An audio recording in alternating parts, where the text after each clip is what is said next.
Ryan, I wanted to ask you this too, because you're somebody, as you mentioned, you're somebody that served the country. You're a hero. So I wanted to ask you this question. What would you have said to yourself and what would you have thought if you were told when you were serving that you were deployed to LA because there were a couple blocks there were some riots? What would you have said to yourself? Because I spoke to a mother who called into this show yesterday. Her son was sent deployed to LA. I'm wondering what you would have done. What would you have thought of that?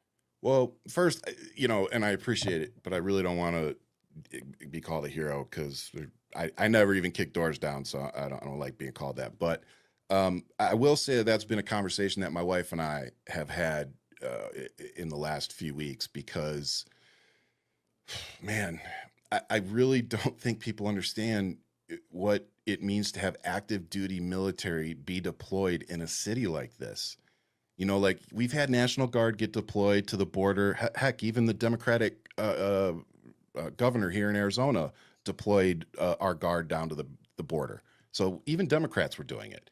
But when you got active duty people getting rounded up and deploying into a city and being told basically make sure the people don't get out of control, yeah, that's insane. Like they're being sent there for crowd control. And while we're talking about the Supreme Court, let me remind everybody about this one too. The Supreme Court has ruled consistently that law enforcement does not have a duty to protect us, the American citizens. Their duty is to protect property.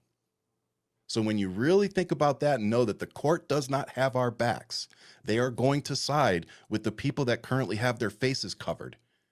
When you figure that out, that's when I would expect those of us that actually care about our country and want it to stick around for another 248 years or so, that we would finally come together and realize that we outnumber all of them.